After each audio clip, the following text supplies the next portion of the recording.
a treat for me. This is my good friend, Justin Bourque. Justin, the name of your organization is? SOCAN Generational Developments. Right. So, and what I know Justin are doing is as a great communicator and a bridge maker, I would say, between communities and industry for a long time. And you've got a lot of experience there. What are you working on right now? Well, first off, you hit the nail on the head because the SOCAN means bridge in Cree. Oh, look at me. Yeah, it's like I'm fluent.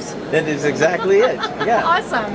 So, Justin, we are here at the Global Energy Show, where a lot of people know a lot about energy. You've learned a lot.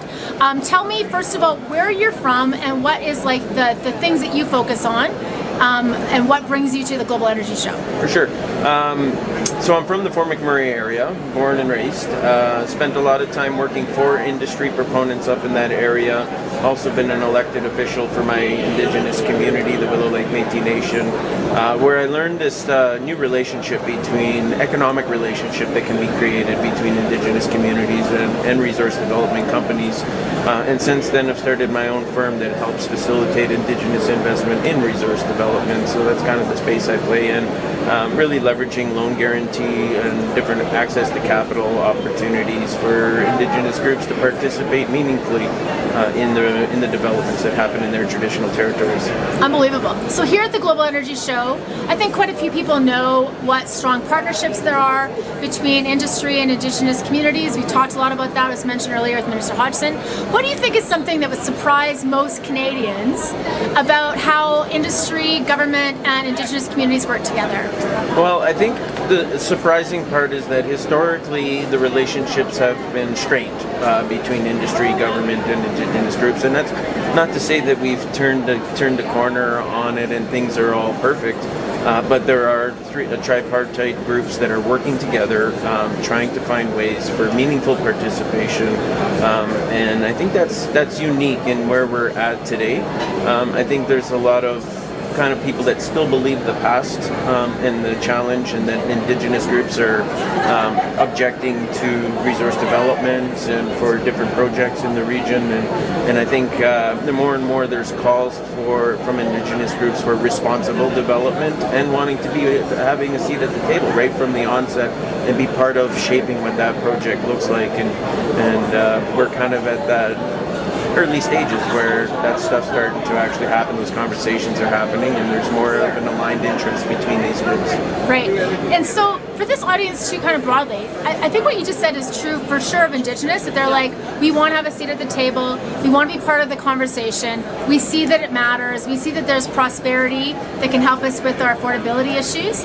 How does that translate to the average Canadian? You know, to be like, are we seeing the same thing across Canada, or is that something that's specific to Western Canada? I think more and more now with a national program, loan guarantee program, we're starting to see more and more traction, and there's examples in the East Coast as well, where Indigenous groups have taken a very lead role in acquiring different businesses and stuff. And I think what it means to the everyday average Canadian is really strengthening our economy, and the more that we can create opportunities for Indigenous groups to own, that creates revenue that stays local, it ripples into the neighboring cities, neighbors into those smaller businesses, and it just really strengthens that local economy, whereas typically a large investor, you know, that capital would be going elsewhere, and those distributions would not be injected back locally here. So it really localizes the impact and the economy by doing these types of Indigenous investments. There's so many benefits that just aren't understood, and I think that's great. And I think part of the problem, something we talk about in this audience, is like, what happens to a person who just scans the headlines, right, and doesn't go deeper? Because you know this, I know it because we're invested, we have a lot of people to talk to. But what happens to the person who is sitting at home and having their coffee, you know, in the morning, stuff like that, and just trying to keep up, and they're mostly scanning through headlines on their phone, maybe seeing a headline or something on social media? What are they missing? I think they're missing the amount of work that has gone into executing these types of partnerships. I think it's easy to read the headlines and think, oh, look at this great example of Indigenous partnership.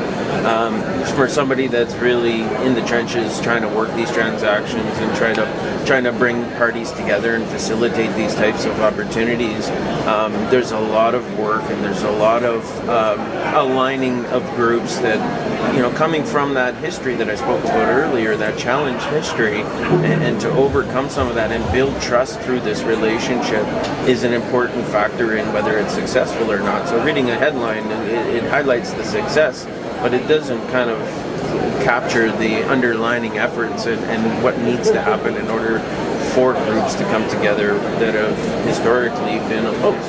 Yeah, that's a great, and I think to both sides, whether the headline captures the success or whether the headline just captures the opposition. Yeah. I think in either case, it doesn't speak to the hours and years of work in many cases establishing trust and building spaces in there. I think people would be surprised by that. What makes you optimistic about Canada's future, given where we're at right now and the work that you're seeing all the time?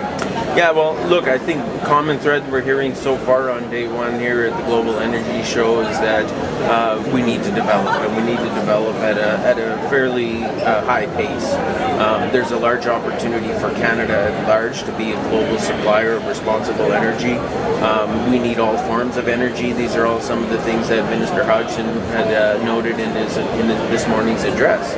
I think all that for me, and somebody that navigates the Indigenous participation of that, is that correlates back to this increased opportunity for Indigenous groups to economically participate and be part of this global supply, which historically haven't had that opportunity in the past to be part of. So I think it's an exciting time. That's what excites me, is that as Canada's largest, I've often been quoted as saying, Canada's opportunity is also the Indigenous opportunity here locally, and I think that's what excites me. Cool. Okay, one last question. What is something that you know that others don't? And I'm going to make this two-part for you. What is something that you know that maybe other Indigenous community members across Canada don't know? And then specifically also, what is something that Canadians broadly don't know that you don't know, that if they did, they might make a more informed decision or have a different lens on things as they're kind of catching headlines about these issues? Well, that's a good one. I think I'll correlate it back to what communities, the benefit of communities in these types of transactions. And I think that there's a number of nations that have been really able to leverage their investment to really strengthen and develop a region. And I'll go back to my own community when I was at Willow Lake. Was part of a transaction alongside Suncor and 7 other Indigenous groups. We were able to leverage that cash flow in order to buy land for the community that previously was a landless Métis community, and establish the Bison Ranch for the nation, but also coming from that area, the impact it's had in just recent months for the whole region has been exponential. And so there's a lot of stories now as a result of participation in these types of investments where communities are really thriving and they're building and they're reinvesting that into the local economy. Another example is a First Nation that built a community rec center, hockey rink, and have something that had burned down. Theirs burned down 30 years prior, and so reconstructing that and building the community a place to play sports and to engage and for their youth to have fun and stay out of trouble. Right? Yeah. I mean, when I hear about some of these deals, just the amount of own source revenue that comes in at the discretion of the nation and how they've truly been changing. Are you seeing more and more of that, where places that otherwise didn't have as much opportunity are now being opened up to opportunity? Absolutely. And these loan guarantees, the unique part about it is it puts all nations on a level playing field, no matter where their financial capacity is. And so those that haven't had the opportunity to participate economically or have structured businesses or created a large sense of own source revenue have an equal participation as a nation that is strong and has really. Yeah, so cool. It's like, I think, I'm not going to be getting any big loans to work with my ideas, but if someone's like, I'll back you, then so much more opportunity opens up and it just changes your mindset. about what's possible if you know that you can get some support on the other side. Absolutely. Cool. Okay, thanks. Anything else, Justin, before I let you go? No, thanks for having me. Okay, thanks Excited for to be having me. here. Yeah, great. Good luck at the end of your show. We'll be checking out your shows. What do you want to tell us about what your show is? We are speaking on Indigenous loan guarantees, believe it or not. Okay. And, so Can't check wait. it out. I will be there. Thank you so much.